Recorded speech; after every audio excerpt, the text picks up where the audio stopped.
ഒലീവുകളുടെയും സുഗന്ധക്കൂട്ടുകളുടെയും ഗന്ധം.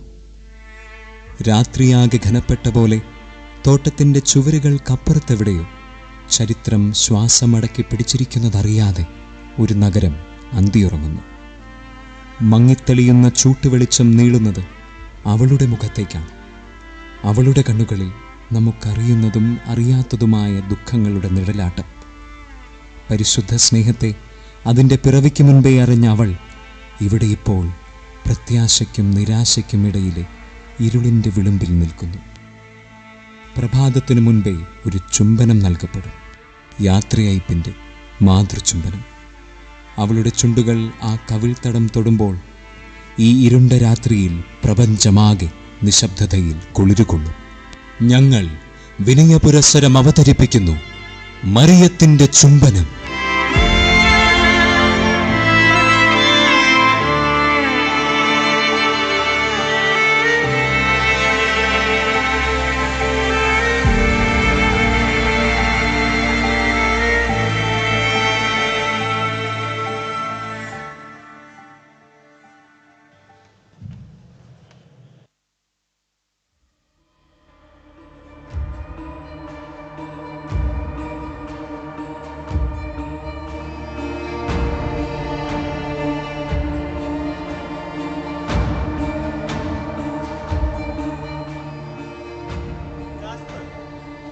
എനിക്ക് തോന്നുന്നില്ല ഇനിയോ വരുമെന്ന്. കാത്തിരിക്കാം. ഒരുപക്ഷെ ഇനിയൊരവസരം കിട്ടിയില്ലെങ്കിലോ? അതെ, ഇത്തവണ അവൻ രക്ഷപ്പെട്ടുകൂടാ. കൂടെയുള്ളവൻ കുതികാൽ വെട്ടിയതിന് വേദന അറിഞ്ഞു തന്നെ വേണം നാളെ അവൻ കഴുമരത്തിലേക്ക് കയറാൻ.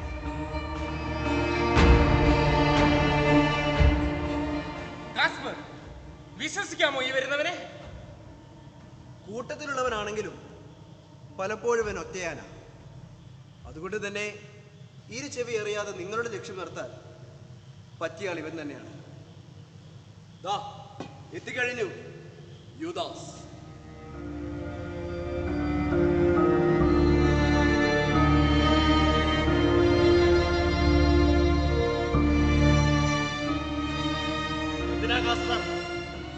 എന്നെ ഇവിടെ വിളിച്ചു വരുത്തിയത്? അതും ഈ അസമയത്ത്. വേലയും കൂലിയും ഇല്ലാതെ നടക്കണം നിന്നെയൊക്കെ കാണാൻ ഇനി സമയം കുറിക്കണമായിരിക്കും. യൂദാസേ, നിനക്ക് കൂടി ഉപകാരപ്പെടുന്ന ഒരു കാര്യത്തിനാണ് നിന്നെ ഇങ്ങോട്ട് വരുത്തിയത്. ഇവർക്ക് നിന്റെ ഒരു സഹായം വേണം. പുരോഹിത പ്രമുഖന്മാർക്ക് എന്നെ കൊണ്ടൊക്കെ സഹായം? ആ, നിങ്ങളുടെ കൂടെ നടക്കുന്ന നിന്റെ റബ്ബിയെ ഇവർക്കൊന്ന് കാണിച്ചു കൊടുക്കണം. വെറുതെ അല്ല, 30 വെള്ളി നാണയങ്ങൾ നിന്റെ കൈകളിലേക്ക് ഇട്ടു തരും ഇവർ. ഒരാളെ കാണിച്ചു തരുന്നതിന് 30 വെള്ളി നാണയങ്ങൾ? അപ്പൊ അതിൽ എന്തോ ഉണ്ടല്ലോ കാസ്പറെ. ഉണ്ട്. ഞങ്ങൾക്ക് നിന്റെ ഗുരുവിനെ കുരിശു തൂക്കി കൊല്ലണം.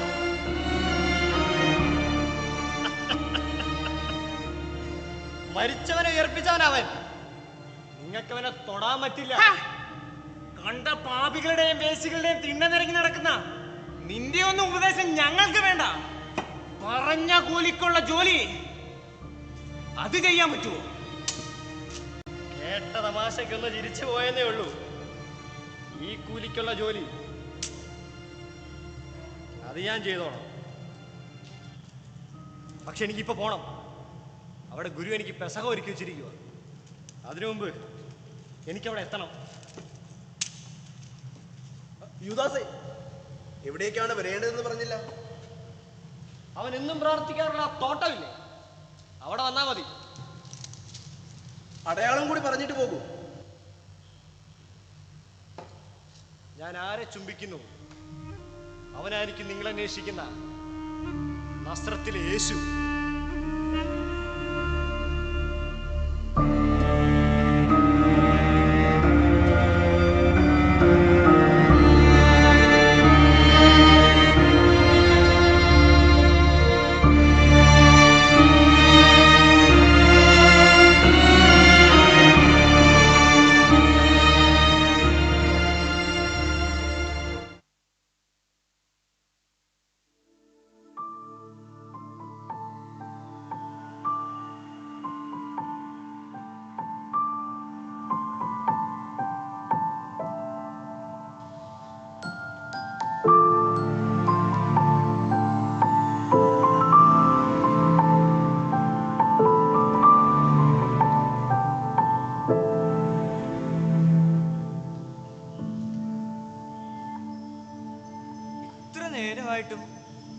കണ്ടില്ലല്ലോ അമ്മേ. പെസഹ ആയിട്ടെങ്കിലും അവർക്കൊന്ന് നേരത്തെ വന്നൂടെ? എന്റെ മഗ്ദലനെ, അല്ലേലും അവരെന്നാ നേരത്തെ വന്നിട്ടുള്ളേ? എല്ലാ രാത്രിയിലും ഞാൻ ഇതേപോലെ കാത്തിരിക്കും.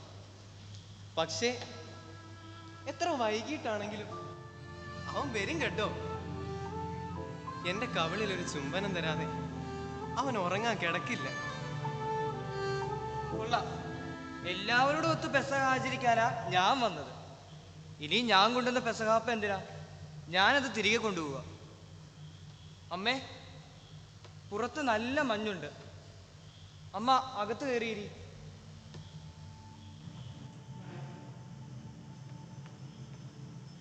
എന്തൊക്കെ പറഞ്ഞാലും അവനെക്കുറിച്ച് ആലോചിക്കുമ്പോൾ എപ്പോഴും ഉള്ളിലൊരാദിയാ. എൻ്റെ പിതാവേ, എൻ്റെ കുഞ്ഞിനെ നിന്റെ കയ്യിൽ ഞാൻ സമർപ്പിക്കൂ.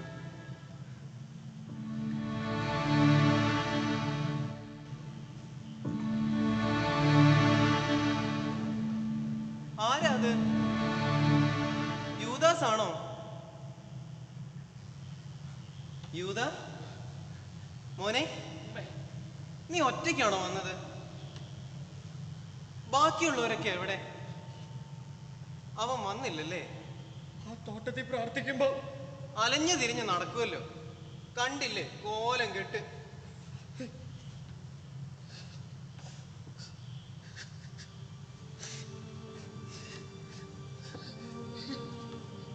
തോട്ടത്തിൽ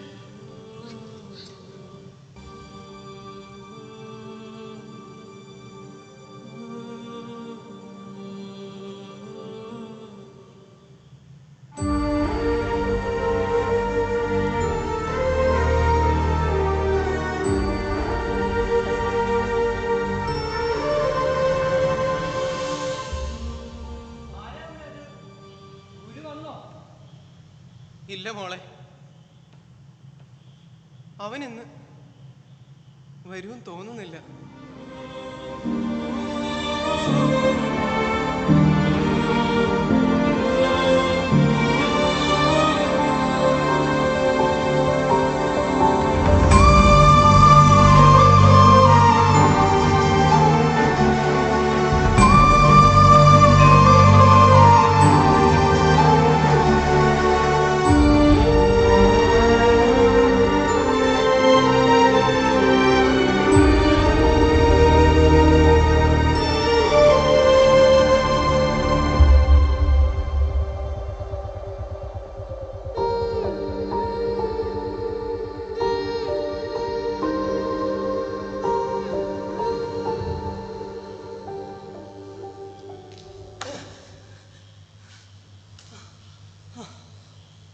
പോകണം, കടലിൽ പോകണം.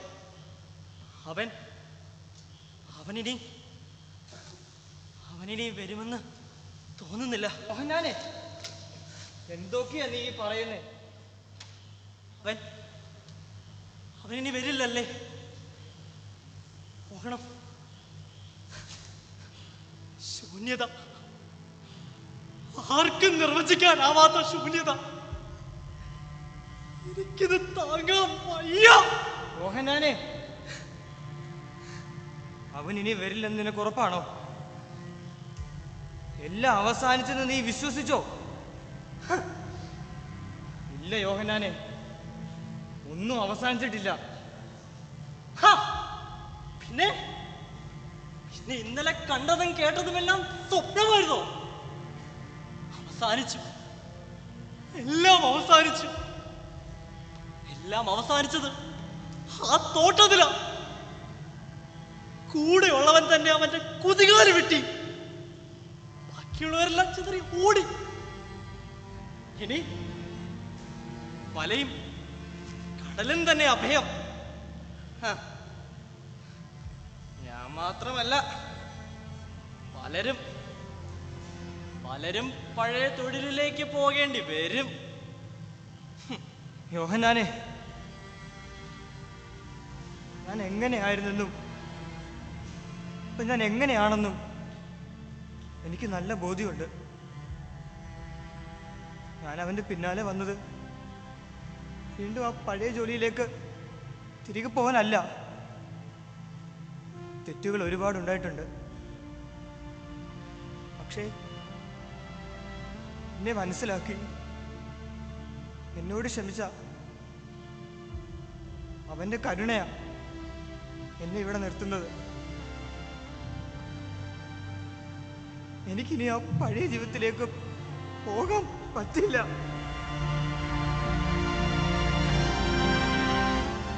മോളെ വാ, നമുക്ക് എന്റെ വീട്ടിലേക്ക് പോകാം. അമ്മേ, ഞാനെന്റെ പേടി കൊണ്ട് പറഞ്ഞു പോയതാ.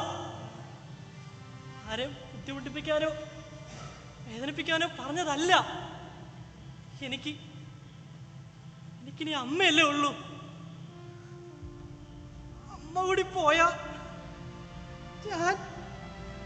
ഞാനാകെ തകർന്നു പോവും.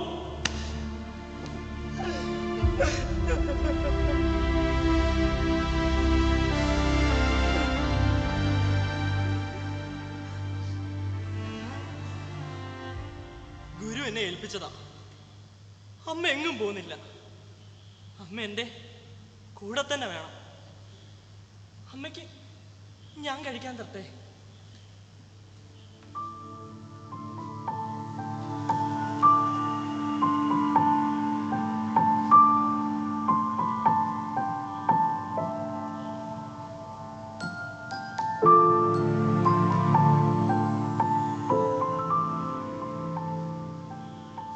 യോഹന്നാനെ, ബാക്കിയുള്ളവരൊക്കെ എവിടെ പോയി? എല്ലാവരും പേടിച്ചൊളിച്ചിരിക്കുക. യൂദാസ് എവിടെ പോയി? അമ്മ എന്തിനാ യൂദാസിനെ അന്വേഷിക്കുന്നത്? എനിക്ക് അവനെ ഒന്ന് കാണണം. എന്റെ മകന്റെ ജീവനുള്ള കവളിൽ പതിയാൻ ഭാഗ്യം ലഭിച്ച അവസാന ചുംബൻ അവന്റെ ആയിരുന്നു. ആലിംഗനം ചെയ്യാൻ ഭാഗ്യം ലഭിച്ച അവന്റെ ശരീരത്തെ തൊടണം എനിക്ക്. എന്റെ പുത്രന് വേണ്ടി എനിക്കൊരു മൃദു ചുംബനം നൽകണം. കിട്ടിയ പട കൊണ്ട് നാട് കടന്ന് കാണും. ഒറ്റുകാരന്റെ കൂലിപ്പണം. ഇല്ല ഇല്ല, അവന്റെ കൈ പണമൊന്നും ഇല്ലായിരുന്നു. ആകെ ഉണ്ടായിരുന്നത് ഒരു കാലി സഞ്ചി മാത്രമാ. അതുകൊണ്ട് കണ്ണുനീര് ഉടച്ചിട്ട് എന്റെ കാൽക്കലിട്ടിട്ട് അവൻ പോയെ. അതിന്റെ നനവ് ഇതുവരെ മാറിയിട്ടില്ല. അവൻ എന്തോ എന്നോട് പറയാനുണ്ടായിരുന്നു. പറഞ്ഞു തുടങ്ങിയതാ. പക്ഷേ പറഞ്ഞു മുഴുവിക്കുന്നതിന് മുമ്പ് അവൻ ഇരുട്ടിലേക്ക് നടന്നുപോയി. അതോ ഇരുട്ട് അവനെ പിന്തുടർന്ന് വന്നതാണോ? അമ്മ, എനിക്ക് അറിയില്ല കുഞ്ഞെ.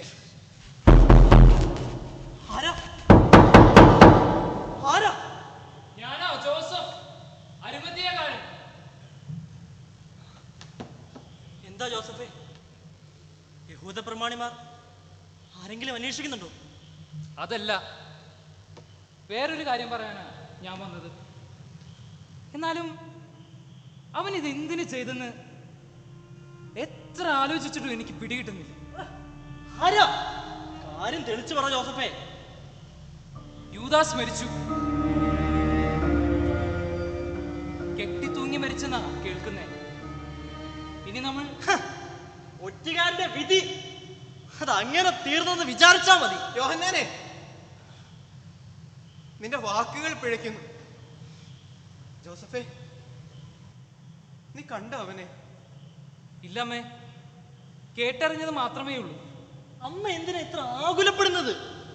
യോഹന്നാനെ, നീയും യൂദാസും എന്നെ അമ്മയെന്ന് തന്നെ വിളിച്ച്.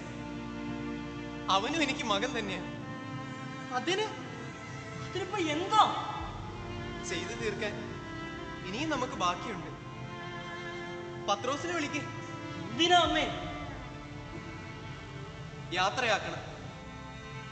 എന്റെ മകന്റെ ശിഷ്യന് അർഹിച്ചൊരു യാത്രയപ്പ് യൂദാസിന് കൊടുക്കണം. ജോസഫേ, നീ വേണ്ടത് ചെയ്യണം. ഇല്ല, ഇത് ശരിയാകത്തില്ല. വേറെ ആര് സമ്മതിച്ചാലും പത്രോസ് ഇത് സമ്മതിക്കത്തില്ല. യോഹന്നാനെ, ഇതെന്റെ തീരുമാനമല്ല, അവന്റെ തീരുമാനമാണ്. നിങ്ങളുടെ ഗുരുവിന്റെ, എന്റെ മകന്റെ തീരുമാനം.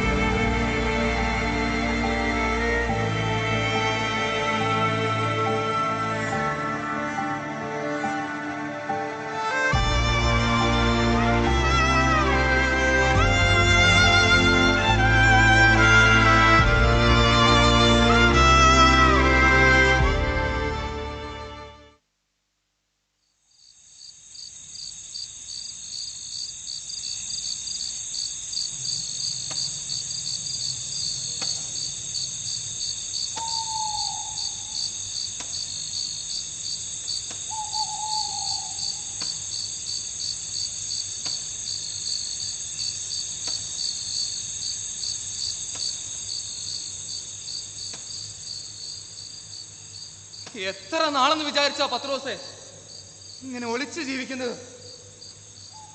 ഭയമല്ലല്ലോ അന്ത്രയോസേ, കുറ്റബോധമല്ലേ നമ്മളിവിടെ പിടിച്ചിരുത്തുന്നത്.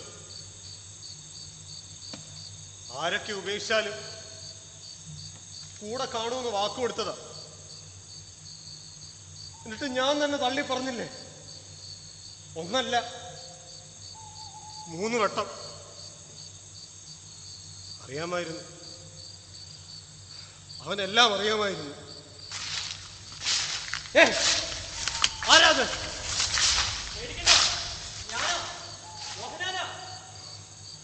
യോഹന്നാനെ,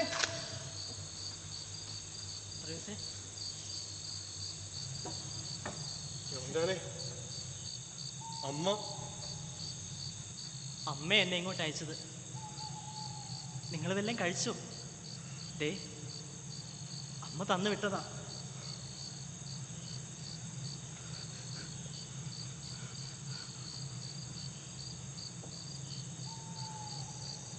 ഒരു കാര്യം കൂടെ അറിയിക്കാനുണ്ട്. യൂദാസ് മരിച്ചു.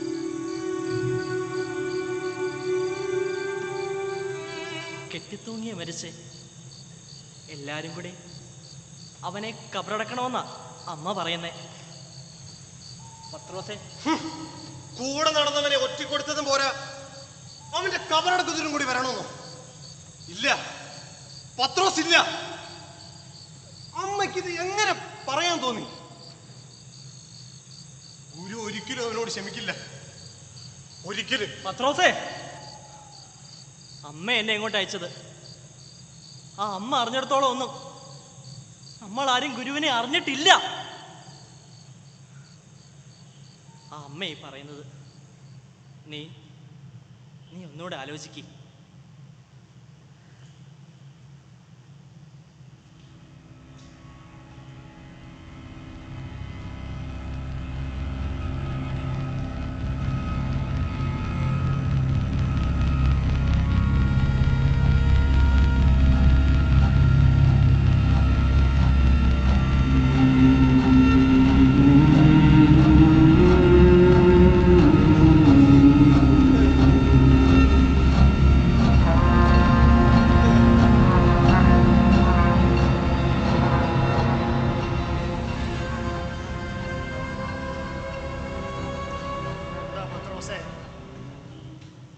എന്റെ കുഴിമാടത്തിൽ നീ മാത്രം വരാത്തത്. വേണ്ട വേണ്ട, എന്റെ മനസ്സിനെ മാറ്റാനാ നോക്കുന്നെങ്കിൽ അത് നടക്കില്ല. നീ ഒറ്റുകാരൻ, അന്ത്യത്താഴത്തിന്റെ പങ്കും പറ്റി ദൈവത്തിന്റെ കുഞ്ഞാടിനെ കശാപ്പുകാർക്ക് വിറ്റ വഞ്ചകൻ. നിന്റെ കുഴിമാടം വരെ നിന്നെ അനുഗമിക്കാനും വിലപിക്കാനും എനിക്ക് മനസ്സില്ല. വഞ്ചനെ പറ്റി നീ സംസാരിക്കുന്നു, കൊള്ളാം. ഒരു ബന്ധനസ്ഥനായപ്പം ഓടി ഒളിച്ചാൽ ആ ഇരുട്ടിൽ കുളിരകറ്റാൻ തീ കാഞ്ഞവനല്ലേ നീ? പർവത്രോസേ, എത്ര വട്ടമാ നീ അവനെ തള്ളിപ്പറഞ്ഞത്? 3 വട്ടം. 3 വട്ടം. അതെ, 3 വട്ടം തള്ളി പറഞ്ഞു. ഞാൻ ഏറ്റു പറഞ്ഞില്ലേ ഞാൻ? അന്ന് പ്രത്തോറത്തിലേക്ക് കയറുന്നതിന് മുമ്പ് എന്നെ നോക്കിയ നോട്ടം, അതിൽ ഞാൻ കണ്ടതല്ലേ അവന്റെ കാരുണ്യം. ഉറപ്പാ, എനിക്കുറപ്പാ അവൻ എന്നോട് ക്ഷമിക്കും. പക്ഷേ നീ അവനെ വിറ്റു. 30 വെള്ളി നാണയങ്ങൾക്ക് വേണ്ടി നീ അവന്റെ മരണം ആഗ്രഹിച്ചു. ഇല്ല, അവന്റെ മരണം ഞാൻ ആഗ്രഹിച്ചിട്ടില്ല. അവന്റെ മരണം ആഗ്രഹിക്കാൻ മാത്രം ഞാൻ ദ്രോഹിയല്ല.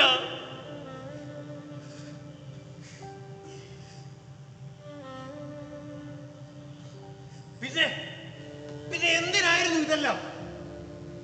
സർവപ്രതാപവാനായി, യുദ്ധവീരനായി അവൻ നമ്മുടെ മുന്നിൽ പോരാടുമെന്നും വിജയിക്കുമെന്നൊക്കെ ഞാൻ കരുതി. ആകാശ സൈന്യം അവന് വേണ്ടി വരുമെന്നും റോമാക്കാർ അവൻ മൂലം നമ്മുടെ മുന്നിൽ മുട്ടുമടക്കുമെന്നും ഒക്കെ ഞാൻ കരുതിപ്പോയി പത്രോസേ. നീ ദൈവത്തെ വെച്ച് ചൂതാടുമായിരുന്നു അല്ലേ? മനസ്സിലാകാതെ പോയി. ജെറുസലേമിൽ വെച്ച് അവൻ സഹിക്കും മരിക്കും എന്നൊക്കെ പറഞ്ഞത് എനിക്ക് മനസ്സിലാകാതെ പോയി. സ്നേഹം പകരേണ്ടിയിരുന്ന ചുംബനം കൊണ്ടല്ലേ പത്രോസേ ഞാൻ അവരെ ഒറ്റക്കൊടുത്തത്. ഒറ്റുകാരൻ നാളെ ചരിത്രം എന്നെ വിളിക്കാൻ പോകുന്ന പേര് യേശുവിനെ ഒറ്റക്കൊടുത്ത യൂദാസ് ഇസ്കറിയോത്ത.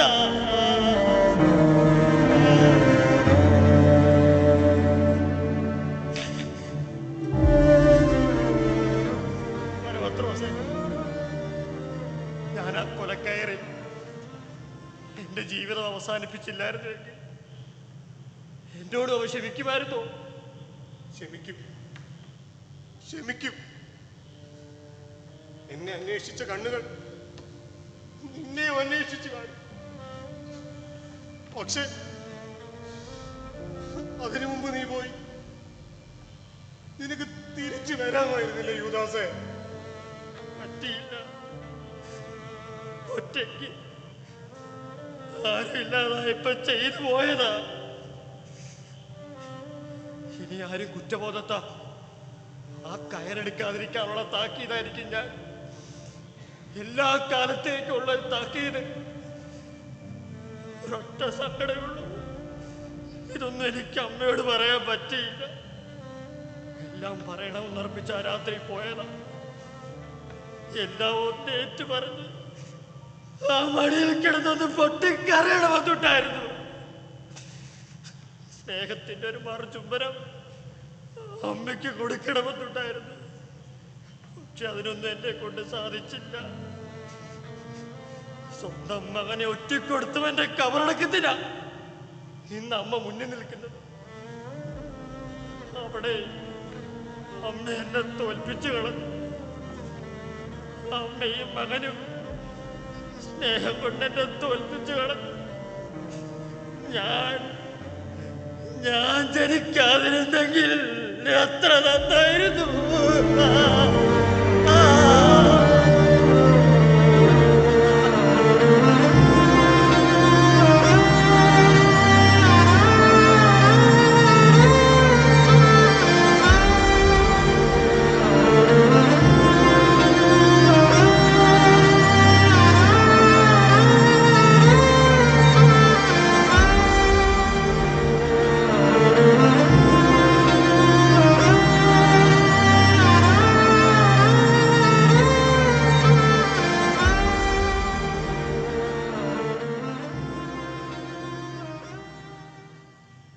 ഇത്രയും വൈകിയില്ലേ?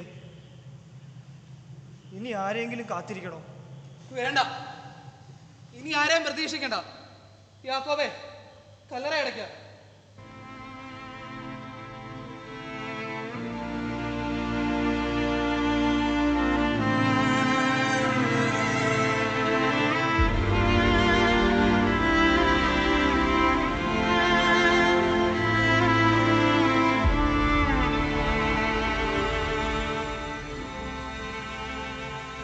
അറിയാമായിരുന്നു പത്രോസേ നീ വരുമെന്ന്. ആരെയും തള്ളിക്കളയാനോ ആരോടും പൊറുക്കാതിരിക്കാനോ നിങ്ങളെ കൊണ്ടാവില്ല. കാരണം നിങ്ങളുടെ ഗുരു എൻ്റെ മകനാ യേശു. ആരും പഴയ ജോലിയിലേക്കൊന്നും തിരിച്ചു പോകുന്നില്ല. നിങ്ങളുടെ ഗുരു നിങ്ങളുടെ ഒപ്പം തന്നെയുണ്ട്. കാരണം സ്നേഹത്തിന് മരണമില്ല.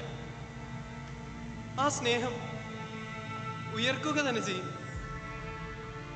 പത്രോസേ,